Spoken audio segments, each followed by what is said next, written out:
Celestial Church of Christ, Rebel Parish, also in Nigeria, the 30th of September. Également, Radio a fait une nation de la paroisse Rebel au Nigeria, le 30 de ce mois. Celestial Church of Christ, Illyria Parish, in Brescia, Italy, the 7th of October. Le 5 octobre, le Radio également aussi la fait une nation de la paroisse Illyria à Brescia, en Italie. And Celestial Church of Christ, Naples Parish, in Italy, on the 4th of November. Sans oublier aussi la paroisse de Naples, en Italie, dont la fête de nation a lieu le 4 novembre. For all the harvests that are outside of the United Kingdom, if you require detail, how you procure your visa, you can please see us at the Secretariat. Pour toutes les fêtes de nation qui, au radio, en dehors de l'Angleterre ou de Royaume-Uni, dont l'esprit est connu. Pour nous avoir des soins d'accueillir comme ça, pour que cela puisse avoir, il va falloir que vous adressez au secrétaire. Alléluia. Alléluia. Today, Sister Rebecca Adopton is celebrating her 21st birthday. La sœur Rebecca célèbre son anniversaire. Aujourd'hui, elle aura 24 ans. It's our prayer as a church that the Lord has spared her life from her birth, and have kept her to see today, will continually be with her in Jesus' name. Notre frère de la part de la paroisse, que tout le monde s'écoute au Seigneur, qu'il a gardé en vie tout aujourd'hui, continuer à la prélever et à conduire notre vie. The officiating elders for the week. Today, Sunday the night, the service conductor of our service today is most venerable senior evangelist Sam Adigun. Le programme d'année, le programme de toute l'année, c'est le most venerable evangelist Sam Adigun. The first lesson in English was read by Muslim evangelist Sheikh Buduru Jai, and the first lesson in French was read by Honorary Evangelist Yaku. Première lecture en anglais a été lue par Muslim evangelist Buduru Jai, tandis que la première lecture en français a été lue par Honorary Evangelist Yaku. The second lesson of today in English was read by Muslim evangelist Benga Akintoni, and in French by Muslim evangelist Samuel Montaga. La deuxième lecture a été lue par le Muslim evangelist appuyé en anglais, tandis que la deuxième lecture en français a été lue par le Muslim evangelist Samuel Montaga. The sermon today will be delivered by Super Evangelist Stephen Rosan. Sans oublier que la prédication de la Bible sera faite par le Super evangelist Fabo Samuel. The Wednesday, the 12th, the service conductor is brother Boyega Adekombi. Le groupe de mercredi de radio sera conduit par le frère Boyega Adekombi. The lesson will be read by brother Toby Bankoshe. Et la lecture sera lue par le frère Toby Bankoshe. And the sermon will be delivered by Honorary Evangelist Clark. La prédication sera faite par le evangelist Clark. On Friday the 14th, the service conductor will be brother Adebote. Le groupe de vendredi 14, le conducteur sera le frère Adebote.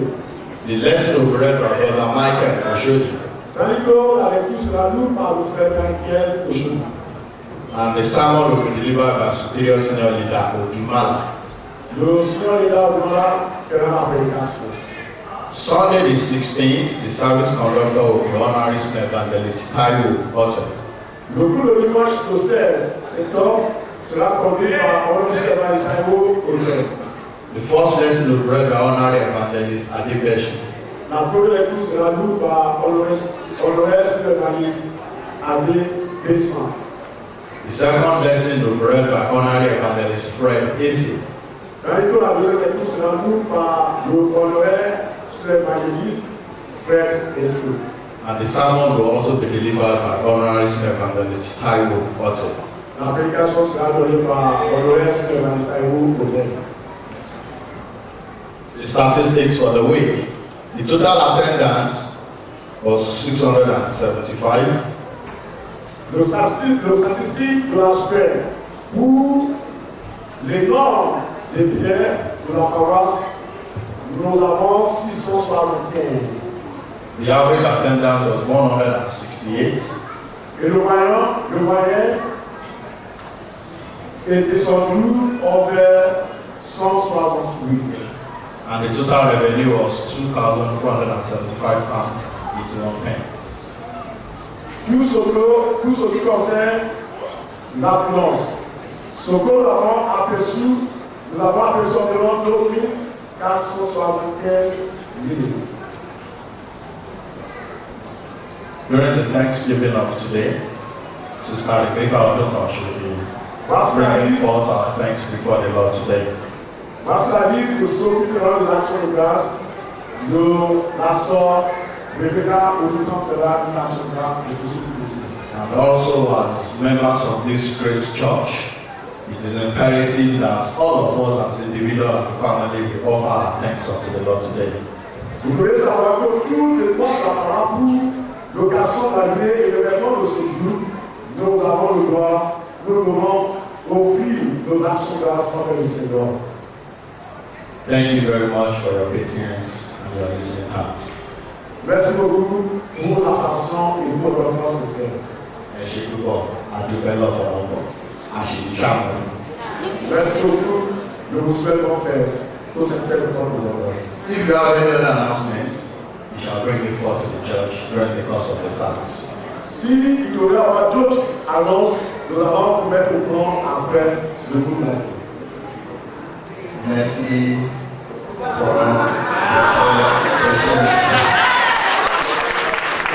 La pluie de tous les soirs de la série a mis notre translate de l'île. This time next year, I will read all my announcements in French. La première fois, nous allons lire nos annonces en français. Applaudissons pour nous. Let us clap.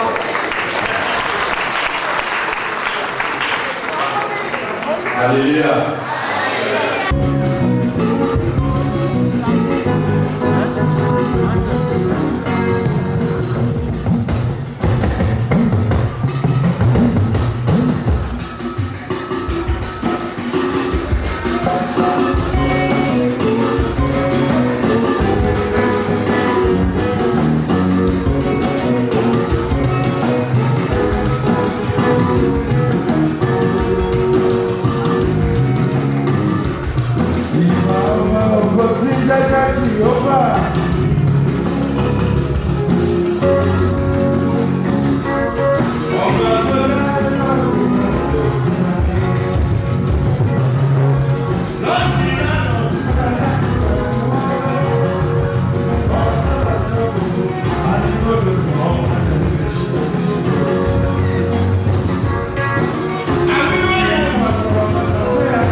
ṣe tí a fi pọ̀ bá wọn yóò. Ìgbòdè làmì ṣe tí a fi pọ̀ bá wọn yí ọdún dé.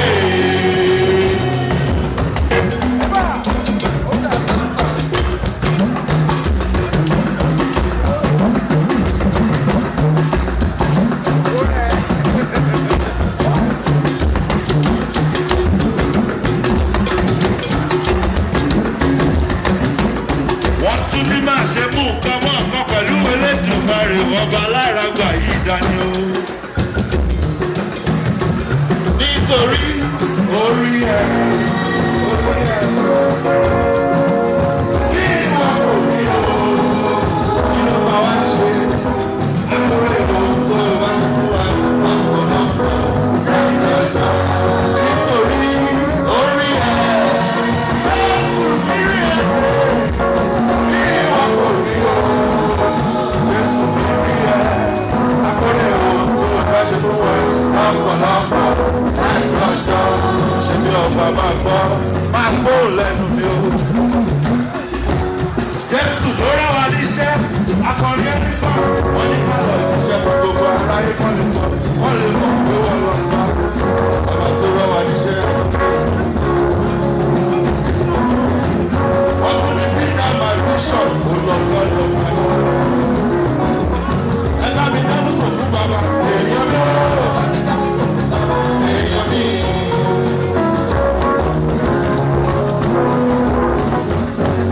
Tó bá mọ̀rẹ́ Jésù ṣe bóyá kó bẹ̀rẹ̀ mọ́lẹ̀ kó jíjó Jésù gbà kó káwẹ̀ sókè kó jó kó ká lè lúyà dáadáa. Ọ̀pá ló ti kú lókèlè ṣáṣọ́bọ́lá àfihàn wọn adúgbò lọ́wọ́ Ẹlẹ́dùmarè ọba ló ayé tó dá wà sí kòrókèlè ó ṣe Jésù. Wọ́n ní kí lẹ́mi ṣe tí a fi pọ̀ bá wọ̀ yóò ọdún dé. Ìkórè ló jẹ́ lẹ́mi ṣe tí a fi pọ̀ bá wọ̀ yí ọdún dé.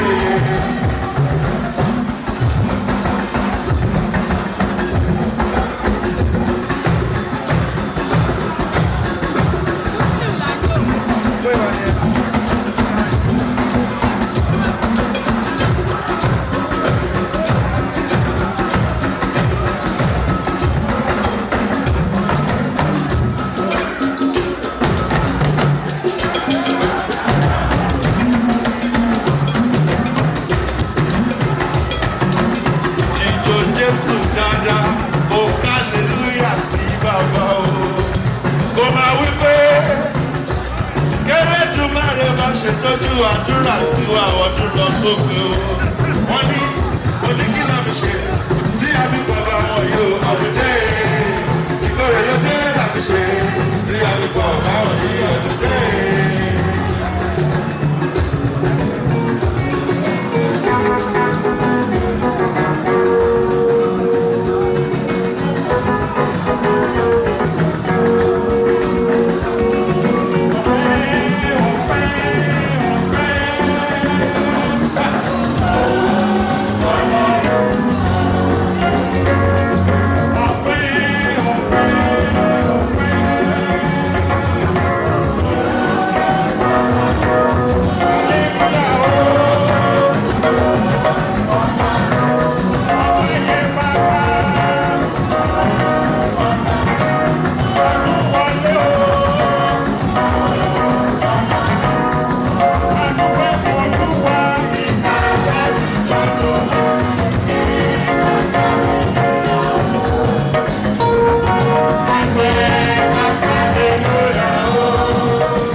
harvest. We are here today to rejoice as planned by your angels and the Lord. In the mighty name of Jesus, descend and perform miracles in our midst. Thank you for preserving our life to see this day. Lord, accept our thanks. Whatever we shall do today, let you receive your blessing. In return, let us go home with bountiful blessings. Let your archangels surround the church. Let your wonderful Spirit take control of the affairs. We have come in to rejoice. Let us rejoice forever. This is a wonderful church. Let's go and counsel. Make it a great church forever. All that have contributed to the source of the church, we want them to bless you. Above all, let us God to make a nation. Through Christ our Savior.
soit complète. Therefore, whatever we shall say, for you to examine and do the will of God, according to how God has blessed in the last 12 months up to date. Et quel que soit ce que nous dirons aujourd'hui, nous devons nous examiner pour savoir ce que Dieu nous a donné durant l'année entière écoulée. Matthew is the parable of the sower. Et Matthieu, c'est la parole du Seigneur. I know what that means. Anybody please, Exodus 23. Exodus 23, start from 14.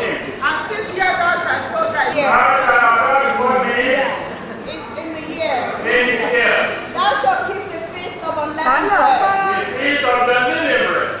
Thou shalt eat unleavened bread 7 days. Thou shalt eat the unleavened bread for 7 days, I commanded thee as I am commanding you, in the time appointed of the month of Abib. in the time appointed by Almighty God to you and to me. For in it thou camest out from Egypt. That's right. Please go down. Exode 23, en son verset 14, 3 fois par année tu célébreras les fêtes en mon honneur. Tu observeras la fête des pains sans levain pendant 7 jours. Au temps fixé dans le mois des épis, tu mangeras les pains sans levain comme je t'en ai donné l'ordre, car c'est dans ce mois que tu es sorti d'Égypte. Please read down, my sister.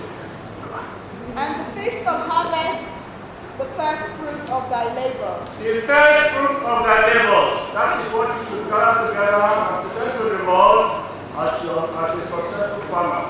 Les premiers fruits de ta moisson, c'est ce que tu dois collecter et présenter aujourd'hui à l'Éternel. Which thou hast sown in the field. Please read out. And the feast of ingathering, which is in the end of the year. The feast of the gathering, which is the end of the year. At the end of each year, you must appear before the Lord whatever you have produced from your farm that is good enough for you to offer thanks to the Lord by way of showing appreciation to the Lord. All your fruits gathered together shall be presented to the Lord, and those that are that of the Lord must be dedicated to any church that is around you. La fête de la récolte, une fois par an, tu devras présenter à l'Éternel les meilleurs fruits de ta moisson et de ta récolte. Et quel que soit ce que tu auras récolté en cette année, tu devras choisir les meilleurs pour les présenter à l'Éternel mon Dieu. Go ahead, Nancy. When thou hast gathered in thy labor out of the In field. any case, if you read verse 16 downwards from 20, you say, Thou shalt not come to my house empty-handed. Et si tu lis le verset 16, il dit que tu ne viendras pas dans ma maison les vides. What God means is that today you have you want to tell your all that you have harvested well, and that you want to show gratitude to the Lord by way of contributions and all other activities expected of you as successful children of God. Et aujourd'hui, tu veux montrer au monde que tu fais une grande fête des moissons et donc que tu veux montrer à l'Éternel et au monde que tu es en reconnaissance et que tu reconnais, tu as créé tout ce que tu as fait pour toi en donnant abondamment. According to the message that we treasure perfectly well year in, year out. Selon la lecture du jour, il est dit que 3 fois par an, tu apparaîtras devant ton Dieu. Et dans l'Église céleste, nous avons également les mêmes ordonnances 3 fois par an. The first one that we are with, that is always common, is Easter period. La première qui arrive, et toujours, c'est la période de Pâques. The second one is what we are experiencing now. Et la seconde, c'est ce que tu expérimentes And ensemble. the third one is the Christmas season, where you want to tell the whole world that you have been successful from January to the end of the year, and you want to show gratitude to the Lord. Et la troisième, c'est à la fin de l'année, lorsque tu veux montrer au monde que tu as été comblé pendant toute l'année, du 1er janvier jusqu'à la fin, et que tu veux glorifier ton Dieu. Now, how do you demonstrate this? Et comment le montres-tu? One, from the point of view, as children of God in celestial worldwide, Premièrement, entre vous comme membres de cette église, l'église ici céleste dans le monde, et tes comportements et ce que tu as réalisé, qu'est-ce que tu as apporté réellement pour l'évolution de l'église jusqu'à ce jour? what efforts have you made to ensure that peace reigns supreme in the church of God? Quel effort as-tu fourni pour t'assurer que l'unité et la paix règnent réellement dans cette église? Are you indulge malice or grudges, or doing the will of God honestly according to God's instruction? As-tu fait selon ta volonté ou t'es-tu conformé aux désirs et aux instructions de l'Éternel? Do you always remember Psalm 24, which says, you must have clean hands and a pure heart when you enjoy the grace of God forever? Est-ce que tu te rappelles le psaume 24 qui dit que tu dois avoir le cœur clair, pur et les mains propres pour toujours glorifier ton Dieu? As I'm reminded now, that Psalm 24 says, you should have pure hearts and clean hands. Et je vous rappelle donc maintenant que ce psaume 24 nous dit que nous devons avoir le cœur. Pray to the hero of the Lord. Who those who have clean hands and a pure heart, but when they turn off his soul or her soul unto vanity or scorn deceitfully, and shall receive the blessing from the Lord and righteousness from the God of salvation, etc., etc. Et il dit que seuls ceux qui ont le cœur pur et les mains propres, effectivement, recevront les bénédictions de l'Éternel, etc. If these conditions are under your control, you see that your contribution to the church in many ways is so brilliant that the church of God is peaceful, progressive, and full of love and wonderful achievements. Et si donc tu remplis ces conditions et que tu t'assures que l'Église de Dieu reste en paix et que donc tu as ainsi rempli les conditions nécessaires effectivement pour ce jour. Therefore, I'm reminding you, children of God, it's not too late. In the last 12 months, you have been engaged. Et je vous rappelle qu'il n'est pas trop tard. Si vous avez été impliqué dans quelque action en ce jour, notamment par exemple si vous avez été impliqué dans l'aide à apporter à votre frère, à votre soeur, dans quelque chose soit, alors aujourd'hui est le jour d'une moisson glorieuse. However, may we remain blessed. Et quel qu'en soit le cas, que nous soyons tous bénis. Around this passage is reminding you of one very good condition. He said, "You must not come to me empty-handed." Et ce passage nous rappelle une condition importante. Il dit que vous ne devez pas vous présenter devant moi les mains vides. I am very certain that you must all prepare today to show to the world that in the last 12 months in this church you have been blessed wonderfully well as a successful child of God. Et je suis sûr que beaucoup, certains, tous parmi nous, nous sommes préparés pour montrer au monde que nous avons, au cours de cette dernière année, été abondamment bénis. Your contributions, your tithes, your chairman's regulations, and etc. must be so brilliant to tell the world that a successful man. Ta contribution, les quêtes et la dîme doivent être brillantes pour que tu rappelles au monde et que tu montres au monde. Which means you must donate generously according to the blessings of God that have come to your family or your families. Ainsi, tu dois donner abondamment en fonction de la bénédiction qui est arrivée et qui est descendue sur ta famille. When you look at Matthew now, the second letter which was telling us about the parable of the sower. Regardons maintenant dans une autre lecture qui nous parle de la parabole du semeur. Whatever I sow, I will reap. Quel que soit ce que tu sais, tu le récoltes. Whatever you sow, you will reap what you reap. Et c'est cela seulement que tu récoltes. Only marcher, c'est l'homme, marcher, marcher, c'est que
si tu as contribué, si tu as participé, si tu as contribué à l'évolution de cette église, si tu as aidé ton prochain, ta soeur, lorsqu'elle en avait besoin, et que si tu as donné généreusement, alors aujourd'hui tu seras abondamment béni.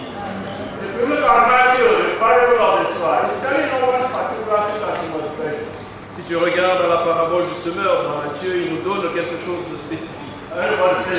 Then Jesus sent the multitude away and went into the house, and the disciples came unto him, saying, Declare unto us the parable of the tares of the field. He answered and said unto them, He that soweth the good seed is the Son of Man. He that soweth the good seed He is the Son of Man. is the child of God. Alors il envoya la foule et les disciples s'approchèrent de lui et dirent, explique-nous la parabole de l'ivraie du champ. Il répondit, celui qui sème de la bonne semence, c'est le Fils de l'homme. The field is the world. The good seed are the children of the kingdom, but the tares are the children of the wicked ones. We are the children of God, and I'm sure not all of us are perfectly well in our interactions with one another. Because why I said is that encouraging people, doing marriage, becoming politicians, being the church of God is not very healthy.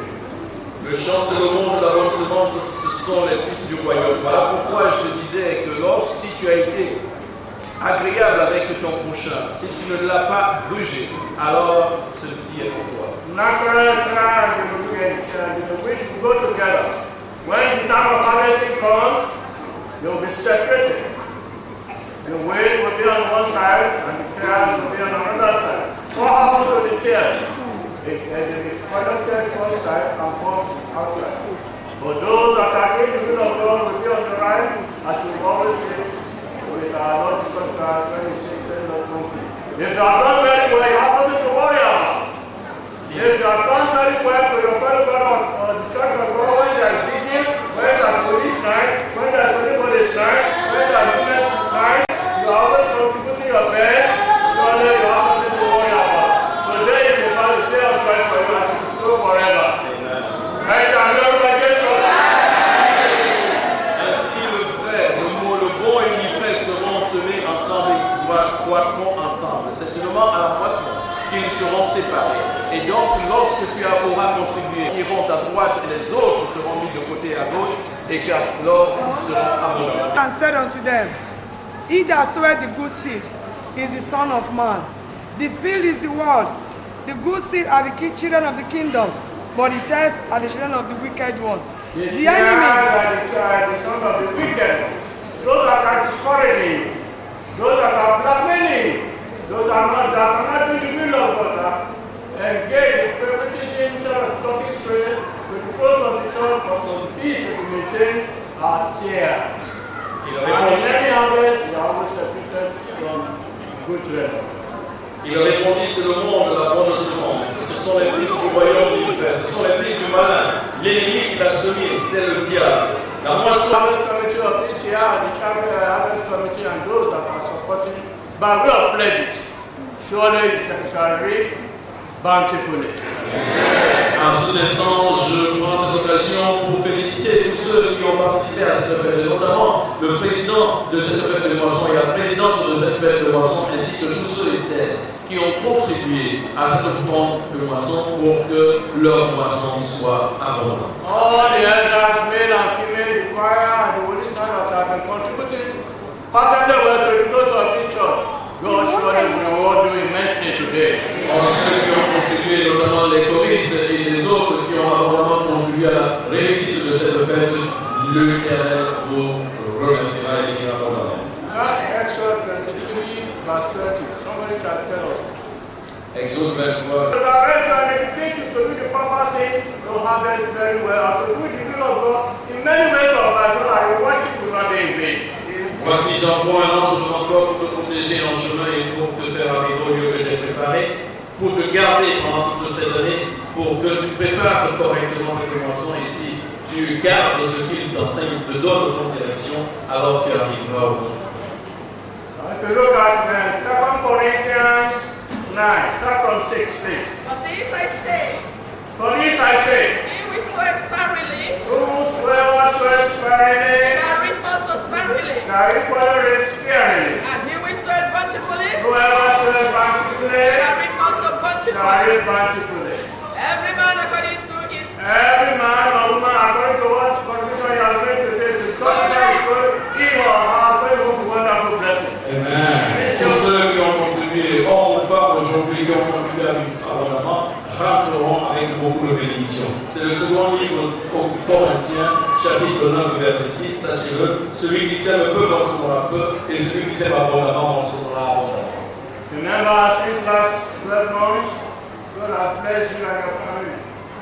You have got a child living in this church.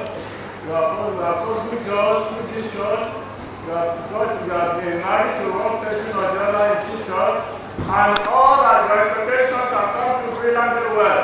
Therefore, today you must show to the world that this is a very perfect and successful church. And as a result of that, you have been blessed. In return, you should show to the world that you are great, you are successful, and particularly must you contribute to the growth of this church and with the finances that I expected of you today. Therefore, you will go home particularly with the presence of the Lord. Toi que Dieu a béni, toi à qui Dieu a donné un enfant qui prospère bien, toi à qui Dieu a donné une femme unique que tu as, avec qui tu t'entends bien, toi à qui Dieu a donné beaucoup de bénédictions. Alors aujourd'hui, c'est le jour où tu viens, après cette année, le remercier, montrer au monde avec ta contribution abondante que tu le remercies pour tous ces bienfaits. Alors aujourd'hui sera le jour où tu rentreras chez toi avec plein de bénédictions. In a first civilized harvest of this nature, you are not in a position to contribute coins. God has blessed you. For many of us, I am happy of being so crafty. This one I show to the world and we are successful, we have been blessed. We are very nicely beginning with the world. We are not being generous. A day like this, you are prepared for in advance. Contribution, you are going to be welcome. Unless I know what. Your time must be reasonable. The God has provided it for you. Your other contribution must be heavy. It shows that it's a different day compared with all other days. Therefore, it shows where if you do it, particularly as God has expected you, you see that between now and the next 7 days, 57 months time, your joy will be boundless. All your undertakings will going to be very successful. Your children will gain admission to university. Some of them will come out as lawyers, doctors, and engineers. If you as parents are so crafty and very nice, and sponsor other people's well, it will not go well with you. Therefore, what God is telling you is that not sparingly today, but particularly. God has blessed you. You must expect God to bless you in the same way. Your contribution must be healthy. It must be reasonable. It must be such that people will acknowledge us and not hiding your fingers in the collection box by way of 5 pence, 20 pence, and etc. May God want to provide all our needs. In this 100 days, take that for good. And that all our undertakings going to be very successful. Alors, beaucoup d'entre nous, lorsque nous donnons des contributions, nous donnons que des pièces, des petites pièces. Mais il faut savoir que nous devons contribuer à la hauteur de ce que Dieu nous a donné et de ce que Dieu a donné comme bénédiction. Voilà pourquoi nous devons contribuer abondamment. Et un jour comme aujourd'hui, qui est un jour spécial, nous devrions contribuer plutôt avec des billets de 5 livres et non pas avec des pièces et des petites pièces. Parce que nous avons la main lourde, nous. Alors, si tu contribues abondamment, alors aujourd'hui sera le jour où tu récolteras abondamment et Dieu te bénira abondamment. Par contre, toi qui ne contribues pas à l'évolution, toi qui ne cherches que la paix de tes proches, toi qui sèmes le désordre dans l'église, aujourd'hui, rappelle-toi que tu peux encore revenir dans le pastorat. What I'm reminding you of is that you must be kind and generous. You must keep to the commandments of the Lord and do His will. And be ready to help others that are in one problem or the other. As Christ is for us in Matthew 25, starting from 26. Shall somebody please read that for us? Ce que je vous rappelle aujourd'hui, c'est que tu dois être bon et généreux, que tu dois contribuer abondamment. Nous allons maintenant lire Matthieu 26. His Lord answered and said unto him, Thou wicked and perverse servant, that day that I reap where I sowed not, and gather where I have not stored. Thou art therefore to have put my money to the exchangers, and then as I come in, I should have received my own with sorrow. Take therefore the talent upon him, and give it unto him which hath 10 talents. Unto every one that shall be given, and he shall have abundance. But from him that hath not shall be taken away even that which he hath. Cast ye the unprofited servant unto outer darkness. There shall be weeping and gnashing of teeth. Please go down a bit. When the Son of Man shall come in his glory, and all the holy angels with him, then shall he sit upon the throne of his glory, and before him shall be gathered all nations, and he shall separate from one. He shall separate the One from another. children of God according to their deeds and their contributions. Those that are those on the right are those that are doing the will of God. Those that are on the left are the crafty ones that are not that should not be encouraged at all. Let's read out. Ceux qui As the shepherd divided ils seront séparés selon ce qu'ils auront accompli, selon leur contribution, ceux qui auront donné abondamment, ceux qui n'auront pas donné, ceux qui auront été chiches en fait, et ceux qui auront donné abondamment, ceux qui auront contribué à l'évolution de eux, et ceux qui auront tout fait pour la déstabiliser, la désorganiser. And he shall set the sheep on his right hand, but the goats on the left. The sheep on the right hand and the goats on the left. Those that are not doing the will of God are always on the left. Those that are doing the will of God, those children, those favored children will always be on that. Those that are doing the will of God, those who care for one another, those that are happy, those that are thirsty, those that are need help one way or the other, will always be on the right as designed by Almighty God Himself. Il séparera les loups des agneaux. Il séparera ceux qui font de ceux qui ne font pas, de ceux qui contribuent de ceux qui ne contribuent pas, de ceux qui donnent généreusement de ceux qui ne donnent pas généreusement, de ceux qui aident leur prochain et de ceux qui contribuent plutôt à leur père. Et ceux-là, les bons, ceux qui auront fait la volonté de l'Éternel, qui auront agi selon les lois et les commandements de l'Éternel, seront à sa droite. Les autres seront sur sa droite. Ça vaut le choix. Then shall the king say unto them on his right hand, Come, ye blessed of my Father, inherit the kingdom prepared for you. Those that are on the right hand, Christ will call them, you shall inherit the kingdom of God because you have done the will of God. You have fed those that are in need, and those that need the help of God, you are carrying them out to the glorification of Almighty God. You are very constant, you are very helpful, you are kind and generous. Be on the right, you are doing the will of God. Be on the right. You are always come here to worship, without any learning. Be on the right. You are here also to help the work of God to promote, to grow from strength to strength, and to make peace among our mother, to make peace among our brother, and from daughter to the dog, you are always exemplary in your character. Be on the right. Ceux qui contribuent généreusement, ceux qui respectent et mettent en pratique les commandements et les ordonnances de l'Éternel sont sur la droite. Ceux qui contribuent, ceux qui traitent leurs proches de façon agréable, ceux qui contribuent à l'évolution de l'œuvre et à l'évolution de l'Église. Toi qui contribues, toi qui participes aux différentes actions pour la gloire et l'évolution de l'Église, sois à ta droite. Toi qui donnes généreusement, toi qui as un cœur bon et sensible, sois à ta droite. I wasn't hungry, and you gave me You meat. said when he was hungry, nobody gave him food to eat. Quand j'avais faim, personne ne me donnait à manger. I was thirsty, and you gave me drink. He was started, there was no drink to quench his thirst. J'avais soif et personne ne m'a donné à boire. I was a stranger, and you looked me in. And you have members from all over of life in our midst today, don't take care of them.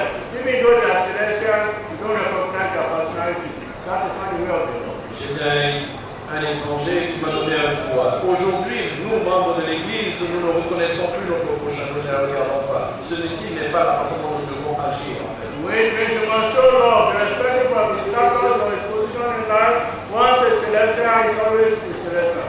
You have people from all walks of life in this church today, from Nigeria, from France, and from all over the place. They are here to rejoice with us. Joyfully, they will come with the blessings of God. Amen. En fait, notre Église est faite de telle sorte que nous soyons généreux, que nous soyons bien les uns avec les autres, quel que soit le niveau de vie duquel nous venons, quelle que soit l'appartenance à laquelle nous sommes. Il y a ici aujourd'hui des gens qui viennent de différentes contrées, de différentes parties du monde, du Nigeria, de France et d'ailleurs, que la moisson aujourd'hui leur soit une moisson abondante.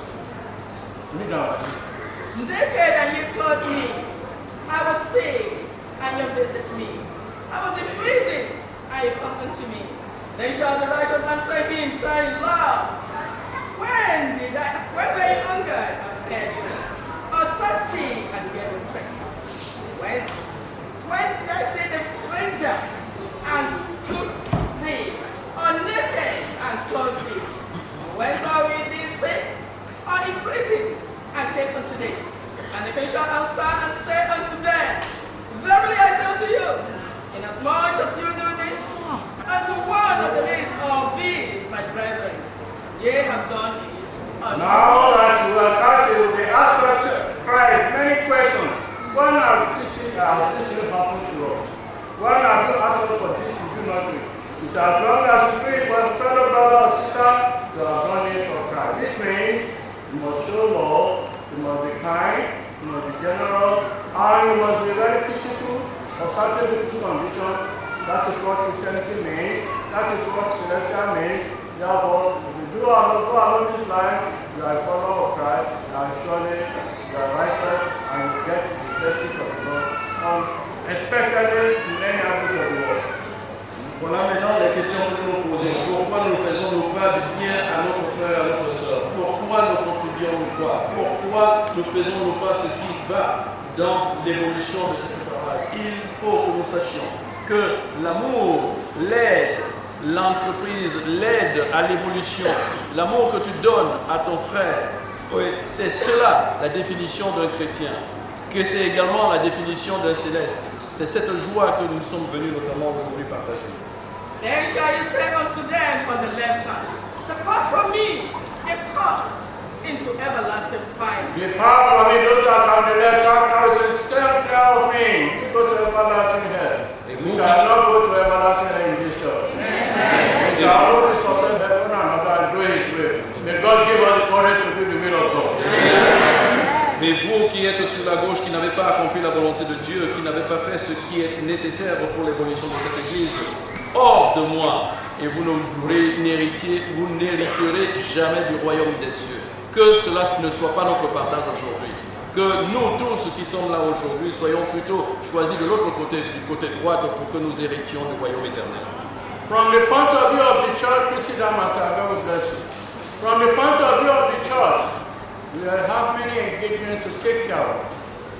Du point de vue de la paroisse, nous avons plusieurs obligations auxquelles nous devons nous atteler. We elders, including myself, that I'm privileged to talk to you, you must not see any position as being special before the Lord. It's a grace of God. For you to be in any position, for me to be in any position, it's the grace of God. You must be ready to do the will of God without any string attached and without fear or favor. Nous, notamment les devancières, nous ne devons pas prendre notre position comme si c'était un dû, mais au contraire une position privilégiée pour accomplir encore plus la volonté de l'Éternel. Nous qui sommes de la chorale, nous qui sommes des grandes mamans, nous qui avons des positions importantes dans l'Église, nous devons nous atteler donc à cette œuvre. This is why we are harvesting today because of our activities in the last 12 months. Voilà pourquoi nous moissonnons aujourd'hui à cause ou dû aux activités que nous avons eues pendant les 12 derniers mois. But the farmers, their own is very different.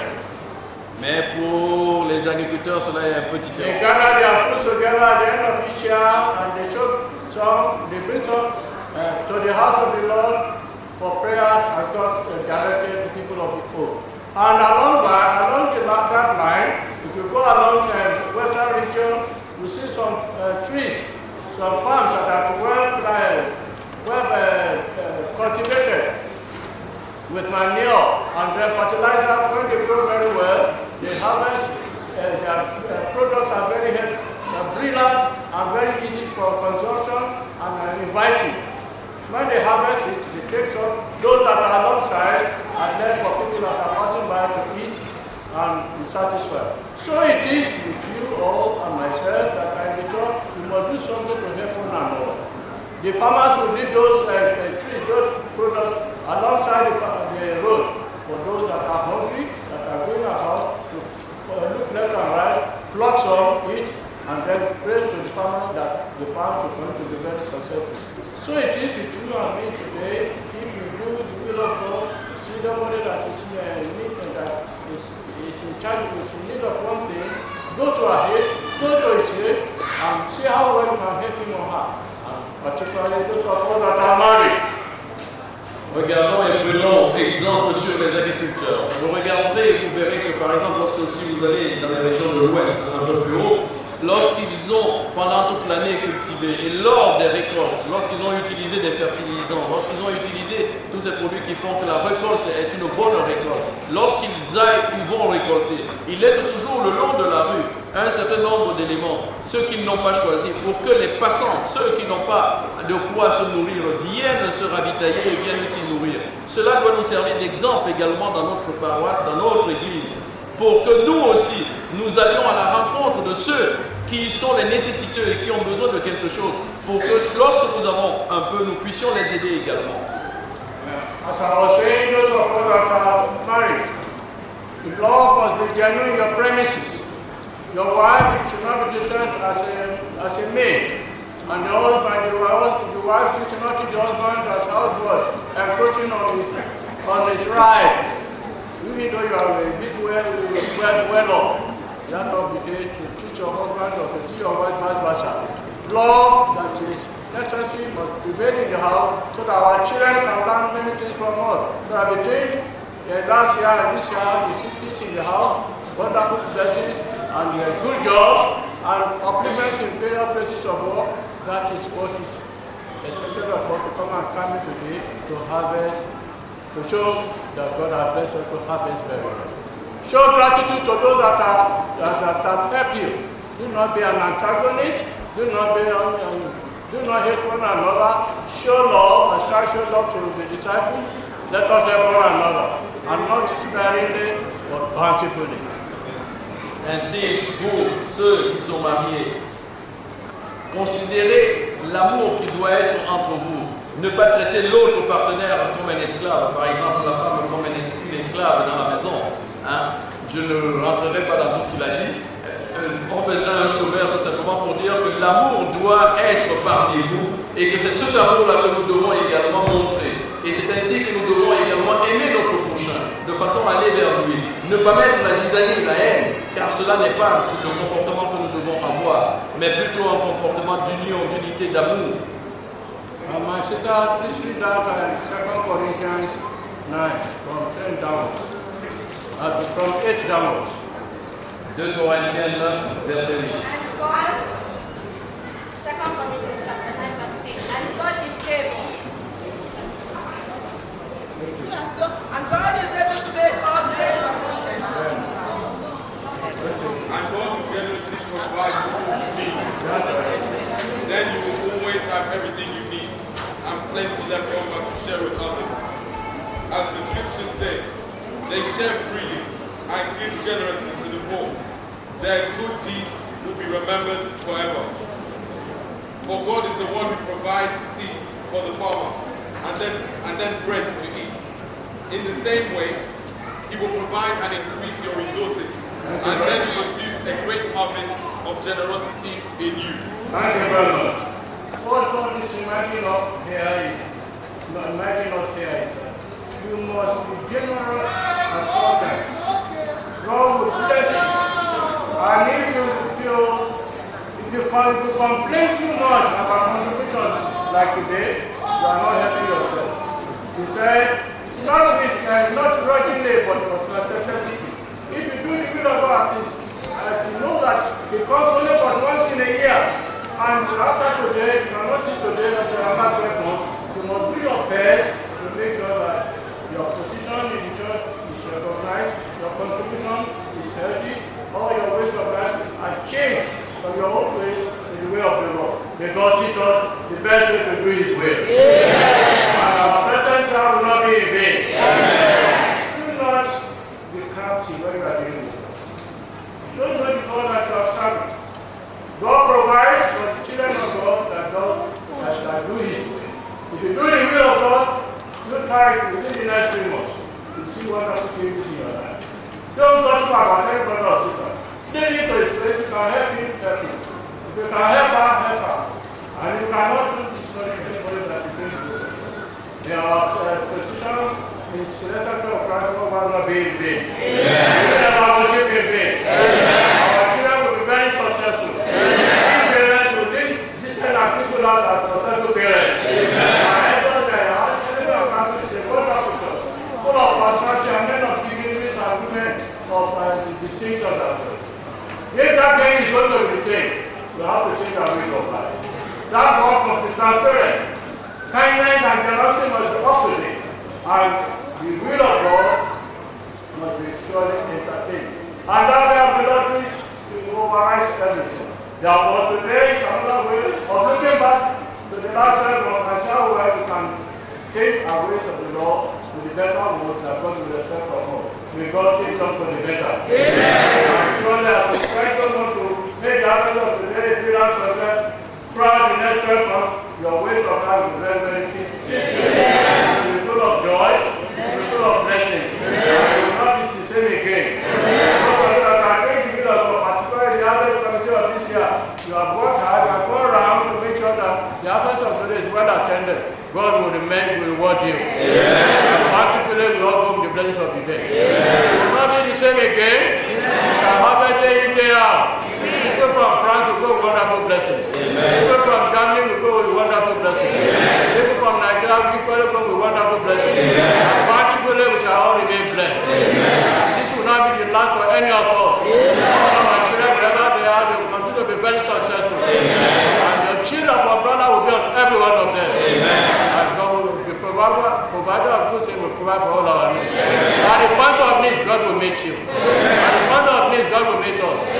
Whatever this church needs to grow better, and God will make it possible. And all the others that are doing the will of God, God will strengthen them spiritually. Je vais résumer. Nous devons être généreux. Nous ne devons pas être chiches, nous ne devons pas être avares devant Dieu. Et nous ne devons pas l'être non plus vis-à-vis de notre voisin, de celui qui est devant nous. Ainsi, nous devons donner généreusement, car telle est la volonté de l'Éternel. Et si nous le faisons, alors nous serons abondamment bénis. Et l'exemple que nous devons donner, nous devanciers, nous mamans, c'est justement cet exemple-là qui consiste à aller vers l'autre, à plutôt attirer de l'amour, de la sympathie que de la haine, ne pas mettre de la discorde, accomplir la volonté en amour et le faire tous les jours, à tout instant. Et c'est ainsi que nous récolterons les bénédictions éternelles. Oh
Vous allez vous concentrer sur ces objets. Il faut que chacun ait des fluides de l'eau.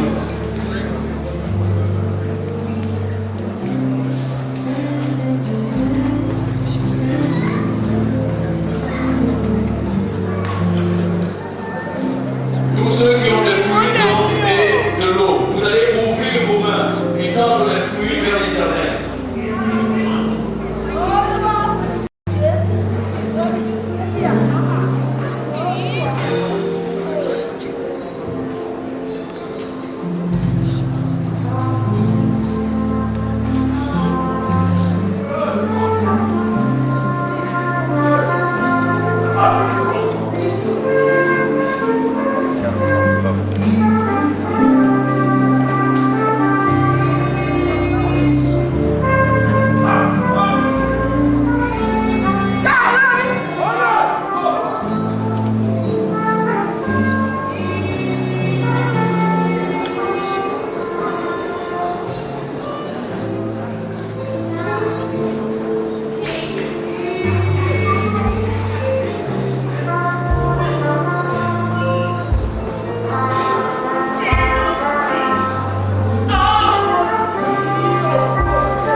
Aujourd'hui à l'Éternel avant que tu ne partes d'ici.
et demande-lui, mais que cela soit selon sa volonté.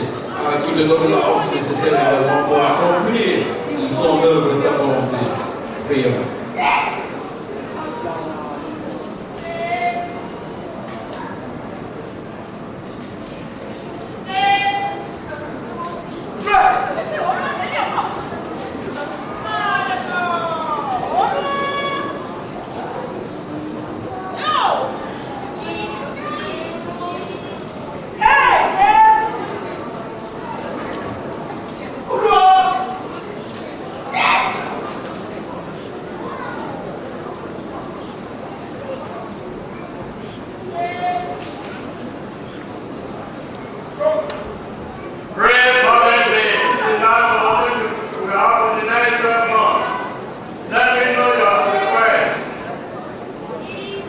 C'est la dernière occasion pour les 12 prochains mois.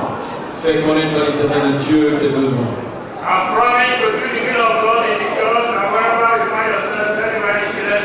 Et fais-lui la promesse d'accomplir sa volonté partout où sera l'Église du Saint-Esprit.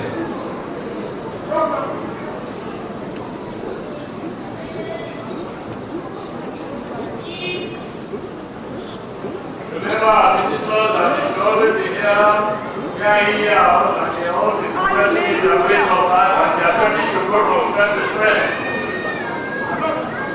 Et ayons une pensée à tous ceux nos visiteurs qui sont ici avec nous, afin qu'ils croissent, aillent de prospérité en prospérité.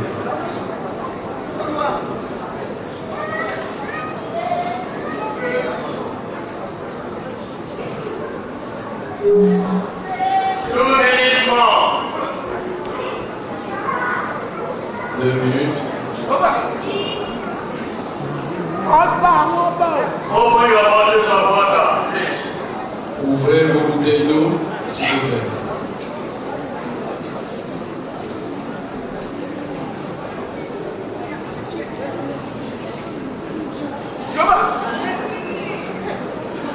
Amen. Amen. Amen. In the name of our Lord Jesus Christ.